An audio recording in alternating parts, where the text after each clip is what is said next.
ग्वालियर से खबर है। ग्वालियर में पहली बार पुलिस ने एक अज्ञात लाश की पहचान करने के लिए आर्टिफिशियल इंटेलिजेंस की मदद ली, जिससे शव की पहचान भी हो पाई। बता दें कि 5 दिन पहले एक महिला का अर्धनग्न शव मिला था। हत्यारे ने महिला के सिर पर पत्थर से वार किया था। पत्थर से उसका सिर कुचल दिया था, जिससे पहचान करना मुश्किल हो रहा था। ऐसे में पुलिस ने एआई के जरिए महिला का फोटो बनवाया और मार्केट में सर्कुलेट करवाया, जहां महिला की पहचान हो गई। अब पुलिस महिला के हत्यारे की तलाश में जुटी हुई है। ग्वालियर का यह पहला मैटर है जब इस तरह का एआई की मदद से किसी भी डेड बॉडी की शिनाख्त की गई हो। दरअसल कुछ दिन पहले गोला के मंदिर इलाके में एक डेड बॉडी मिली थी महिला की, जिस पर कम कपड़े थे और उसका मुंह पूरी तरह से कुचला हुआ था। पुलिस के सामने सबसे बड़ी समस्या यही थी कि आखिर उसकी शिनाख्त कैसे की जाए, क्योंकि मुंह उसका ठीक से नहीं था। इस पता बताने वाले को 10,000 रुपए का इनाम भी घोषित किया गया था, लेकिन अब एआई की मदद ली पुलिस ने और एआई की मदद से उसके फोटो बनवाए, अलग अलग एंगल से फोटो बनाए गए और उन फोटो के आधार पर महिला की शिनाख्त हो गई है। अब पुलिस को लगता है कि ऐसी तमाम जो अज्ञात हत्याएं हैं या मामले हैं, उनको सुलझाया जा सकेगा और उनके पुराने फोटो के आधार पर एआई की मदद से नए फोटो बनाकर उनकी शिनाख्त कराने का प्रयास किया जाएगा। ग्वालियर से देव श्रीमाली, एनडीटीवी। ग्वालियर पुलिस ने एक अज्ञात महिला की लाश का जो शिनाख्त करने का एक चुनौती थी उसको पूरा कर लिया है। उसकी शिनाख्त कर ली गई है, लेकिन उसकी शिनाख्त करने में सबसे पहले एआई का इस्तेमाल किया गया है और उसके ज़रिए वो फ़ोटो बनाया गया, क्योंकि वो फ़ोटो जो महिला थी उसका चेहरा कुचल दिया गया था, तो एक कठिन काम था। हमारे साथ एडिशनल एसपी अनु बेनीवाल जी हैं, हम उन्हीं से बात करते हैं कि ये कितनी चुनौती थी और कैसे इसको हल किया गया। जी, थाना गोले के मंदिर में नारायण विहार कॉलोनी में हमें एक अज्ञात महिला का शव मिला था। जब हमने पोस्टमार्टम कराया तो पता लगा कि महिला की हत्या हुई है एवं उनके सिर पर एक भारी वस्तु मारी गई है, जिसके कारण उनकी मृत्यु हुई है। तो जैसे ही हमें पता लगा था, तुरंत हम लोगों ने कार्रवाई शुरू कर दी थी। इसमें कई तरीक़ों से हम लोग काम कर रहे हैं, जहां हमारी सीसीटीवी टीम्स, हमारी फील्ड टीम्स लगातार काम कर रही हैं बहुत ही अच्छे तरीके से। उसके साथ में हम टेक्नोलॉजी का भी इस्तेमाल कर रहे हैं, इसीलिए हमने एआई से जो है फेशियल रिकन्स्ट्रक्शन महिला का कराया, जिसमें हमने यह कोशिश करी कि महिला जब जीवित होगी तो वह कैसी दिखती होगी। तो उसी के ज़रिए हमने एक चित्र बनवाया और उसका पोस्टर बनवा के जो है हमने सोशल मीडिया वेबसाइट्स एवं प्रिंट मीडिया, सोशल मीडिया, उसके अलावा चौराहों पर, नाकों पर, मेले में, हर जगह महिला के पोस्टर्स लगवाए एवं आमजन को प्रेरित भी किया कि अगर आप महिला की कोई भी सूचना देते हैं तो आपको 10,000 का इनाम भी मिलेगा। तो उसी का ही नतीजा है कि हमारी जो टीम्स ने मिलकर काम किया टेक्नोलॉजी से एवं फील्ड वर्क से मिलकर, तो महिला की शिनाख्त हो गई है। महिला का नाम संगीता पाल है एवं जो उनके पति हैं पप्पू पाल, वह भी हमें मिल गए हैं। उनसे भी अभी हम पूछताछ कर रहे हैं और जिस तरीके से काम चल रहा है, मुझे पूरा यकीन है कि हमारी टीम से इसमें सफल होंगी एवं अपराधी को भी हम बहुत जल्दी पकड़ेंगे। अच्छा मैडम, ये बताइए कि जैसे हमने एआई का इस्तेमाल किया और सफलता भी इसमें मिल गई, बहुत सारे केस अनआइडेंटिफाइड पड़े होंगे इस टाइप के, तो क्या उसमें भी मदद मिलेगी? उसको अपन दोबारा से रीओपन करेंगे क्या? जो टेक्नोलॉजी है, आजकल टेक्नोलॉजी बहुत तेज़ी से चेंज हो रही है और उसमें एआई का बहुत बड़ा रोल है। तो हम लोग कोशिश करते हैं, चाहे जो भी न्यू टेक्नोलॉजी हो, चाहे वो जीपीएस रिलेटेड है, चाहे वो एआई रिलेटेड है, तो जितना ज़्यादा हो हम पुलिसिंग में भी उसका इस्तेमाल करें। हमें भी जैसे हम ट्रेनिंग करके आए हैं तो वहाँ भी बताया गया कि नई टेक्नोलॉजीज़ का सहारा लेना बहुत आवश्यक है, क्योंकि हमारी सोसाइटी चेंज हो रही है और पुलिसिंग को टेक्नोलॉजी का फ़ायदा मिलेगा। तो हम कोशिश कर रहे हैं, बहुत सारे केसेस में हम नई टेक्नोलॉजीज़ का मदद लेते हैं, चाहे वो साइबर हो या कोई और फील्ड हो। साइबर में भी हमने अभी जो है कई नई टेक्नोलॉजीज़ का इस्तेमाल किया। जो पूर्व में अगर मैं देखूं तो 2 महीने में हमने कई ऐसे अपराधी पकड़े जहां पे हमने एक पूर्ण तरीके से नई टेक्नोलॉजी का इस्तेमाल किया था। तो इसी तरीके से जो बाकी केसेस है जो पेंडिंग है, जो हमने अभी तक नहीं खोले पाए हैं, तो उसमें भी निश्चित रूप से हम एआई का इस्तेमाल कर सकते हैं। तो ये थी अनु बेनीवाल जी जो बता रही थी कि टेक्नोलॉजी का इस्तेमाल एक तरह से अब ट्रेनिंग में भी, आईपीएस ट्रेनिंग में भी ये बताया जा रहा है कि इसका इस्तेमाल बढ़ना चाहिए और इसके कई अच्छे रिजल्ट भी आ रहे हैं। उनका ये भी कहना है कि एआई के जरिए हम पुराने तमाम सारे केस जो एक तरह से जिनकी शिनाख्त नहीं हो पाई है, उनकी शिनाख्त करने की दिशा में भी काम करेंगे। ग्वालियर से देव श्रीमाली, एनडीटीवी।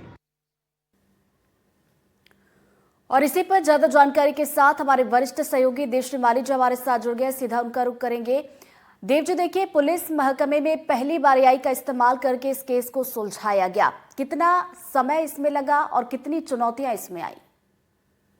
बिल्कुल, देखिए ये बल्कि ये कई समय नहीं लगा और केस सुलझा दिया गया, क्योंकि आमतौर पर जो अनआइडेंटिफाइड डेड बॉडीज मिलती हैं उनके लिए उनका आइडेंटिफिकेशन करना सबसे बड़ी चुनौती होता है, और जब उसका आइडेंटिफिकेशन नहीं होता तो केस आगे ही नहीं बढ़ पाता है। ये 5 दिन पुरानी बात है, जब गोला के मंदिर इलाके में झाड़ियों में एक शव मिला था।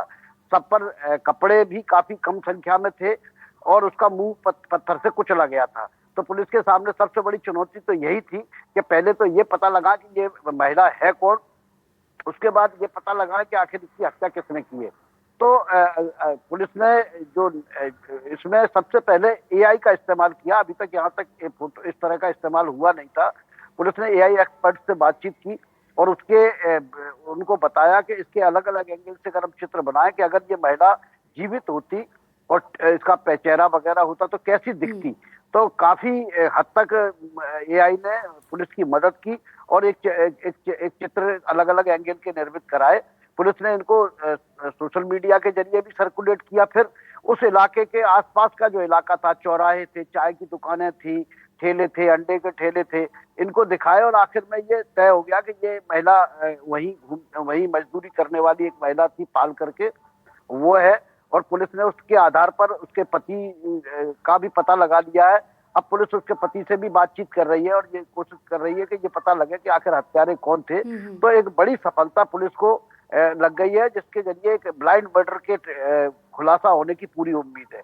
तो इस तरह से एआई जो टेक्निक है वो पुलिस के लिए मददगार साबित हुई और पुलिस अब इस टेक्निक का सहारा लेकर ऐसे और ब्लाइंड मर्डर्स को डिटेक्ट करने की तैयारी कर रही है, जिनकी लाश की शिनाख्त नहीं हो सकी थी और पुराने फोटो पुलिस के पास मौजूद है। जी बिल्कुल, तो हत्यारों की तलाश तो की जा रही है, लेकिन बड़ी बात यह है कि एआई की मदद से यहाँ पर इस केस को सुलझाने की कोशिश की गई। एआई जो है मददगार यहाँ पर साबित हुआ। देव जी, आप बने रहिएगा हमारे साथ, दोबारा हम आपके पास लौटेंगे। तो देखिए, ग्वालियर का ये हम मामला आप तक पहुंचा रहे थे। ग्वालियर से एक और बड़ी खबर आ रही है। रेस्टोरेंट में जमकर मारपीट हुई है। रंगदारी नहीं देने पर बदमाशों ने उत्पात मचाया है और बदमाशों ने कर्मचारियों के साथ मारपीट की है। मारपीट के बाद रेस्टोरेंट में जमकर तोड़फोड़ भी की गई। पूरी घटना सीसीटीवी में कैद हुई है। पुलिस ने आरोपियों को गिरफ्तार कर लिया है और आरोपियों को ले जाकर सीन को रिक्रिएट करवाया गया है। बहुड़ापुर तिराहे पर स्थित होटल का ये पूरा मामला बताया जा रहा है। ये बड़ी खबर ग्वालियर से आप तक पहुंचा रहे हैं, जहां पर रेस्टोरेंट में जमकर मारपीट की गई। रंगदारी नहीं देने पर बदमाशों ने उत्पात यहां पर मचाया और बदमाशों ने कर्मचारियों के साथ भी मारपीट की है। तो बताते चले कि मारपीट के बाद रेस्टोरेंट में भी तोड़फोड़ की गई और ये पूरा घटनाक्रम सीसीटीवी में कैद हुआ है। तस्वीरें आपके टीवी स्क्रीन पर है। पहले तस्वीर आप देखिए किस तरीके से ये जो बदमाश है रेस्टोरेंट के अंदर पहुंचते हैं और ये देखिए किस तरीके से यहाँ पर हंगामा किया है, तोड़फोड़ यहाँ पर की है। और ये दूसरी तस्वीर भी देखिए हम आपको दिखा रहे हैं। इस पूरे घटनाक्रम को लेकर अब पुलिस मामले की जांच पड़ताल कर रही है। आरोपियों को गिरफ्तार भी कर लिया गया है और आरोपियों को ले जाकर सीन भी रिक्रिएट किया गया। और ज्यादा जानकारी लेंगे हमारे वरिष्ठ सहयोगी देव जी हमारे साथ लगातार बने हुए। देव जी, कब का ये पूरा मामला है और क्या कुछ कार्रवाई इसमें की जा रही है? बिल्कुल, देखिए ये कल का ही मामला है और ये जो बदमाश लड़के हैं ये वहाँ आसपास की दुकानों से भी रंगदारी वसूल करते हैं और फ्री में इनको खाना पीना भी चाहिए होता है। तो इन्होंने जब होटल वाले लोग ने इनकी बात नहीं मानी तो इन्होंने बिल्कुल योजनाबद्ध तरीके से 2 लड़के पहुंचते हैं और पहुंच के फिर सबसे पहले स्टाफ के साथ पिटाई करना शुरू कर देते हैं और उसके बाद काउंटर पटकते हैं, मारपीट करते हैं, तोड़फोड़ करते हैं। और इस दौरान जो युवक युवतियां होटल रेस्टोरेंट के अंदर बैठे थे वो दहशत में आ जाते हैं, वहां भगदड़ मच जाती है और इसके बाद ये कोहराम मचा के वहां से चले जाते हैं। उसके बाद जो होटल का संचालक है उसने पुलिस को सूचना दी और पुलिस ने तत्परता पूर्वक कार्रवाई करके इन लड़कों को तत्काल कुछ घंटे के बाद ही देर रात में अरेस्ट कर लिया और उनको लेके वहां पहुंची है रेस्टोरेंट में, ताकि सीन को रिक्रिएट कराया जा सके और वहां जो समझा जा सके कि ये कैसे अपराध करते हैं। असली मकसद यही था कि उसी जगह पर उनका एक तरह से जुलूस निकाला जाए जहां ये रंगदारी करते हैं और लोगों को पता चल सके कि अब पुलिस इनके साथ क्या सलूक कर रही है और बदमाशों का पुलिस के साथ क्या सलूक होता है। और लोगों में विश्वास जागृत हो सके। तो इस तरह से ये घटना को अंजाम बदमाशों ने दिया और पुलिस ने भी तत्परता पूर्वक कार्रवाई करके इनको गिरफ्तार कर लिया। बिल्कुल, तो कार्रवाई यहाँ पर की गई, गिरफ्तारी आरोपियों की कर ली गई है। बहुत बहुत शुक्रिया देव जी आपका तमाम जानकारी के लिए। बढ़ते आगे अंबिकापुर से बड़ी खबर, जहां पर श्याम बिहारी जायसवाल का बयान। जी हां, अंबिकापुर मेडिकल कॉलेज की हमर लैब पर उन्होंने बयान दिया कि 100 से ज्यादा तरह की जांच नहीं यहां पर जो हो रही है, उसको लेकर वो बयान देते हुए नजर आए कि पिछली सरकार में भ्रष्टाचार हुआ था और रेजेंट खरीदी में 600 करोड़ का घोटाला हुआ था। तो भ्रष्टाचार की वजह से रेजेंट की कमी से प्रभावित हुआ था काम और ईओडब्ल्यू और ईडी को जांच दी गई थी।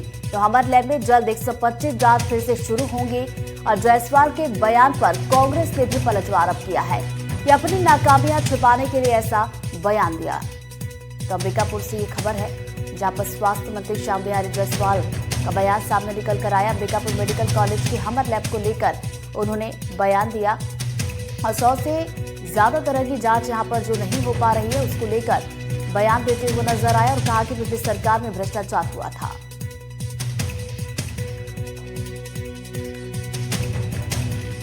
उसमें टेस्ट में बीच में रीजेंट वगैरह कमी से प्रभावित हुए थे।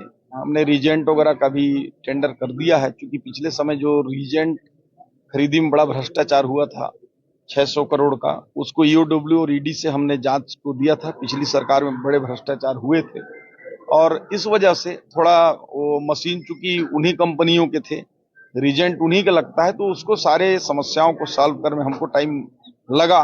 परंतु अब ऐसी बात नहीं है, सारे 125 टेस्ट जल्दी होंगे और अभी भी अधिकांश टेस्ट हो रहे होंगे। अभी करंट आप जाकर पता कर लीजिए। अभी भी वो पिछली सरकार की बातों का रोना रो रहे हैं। जिस फर्म पे अनियमितता का आरोप लगा, उसको भुगतान पुरानी सरकार ने रोका था, आने के बाद इन्होंने भुगतान किया है, फिर भी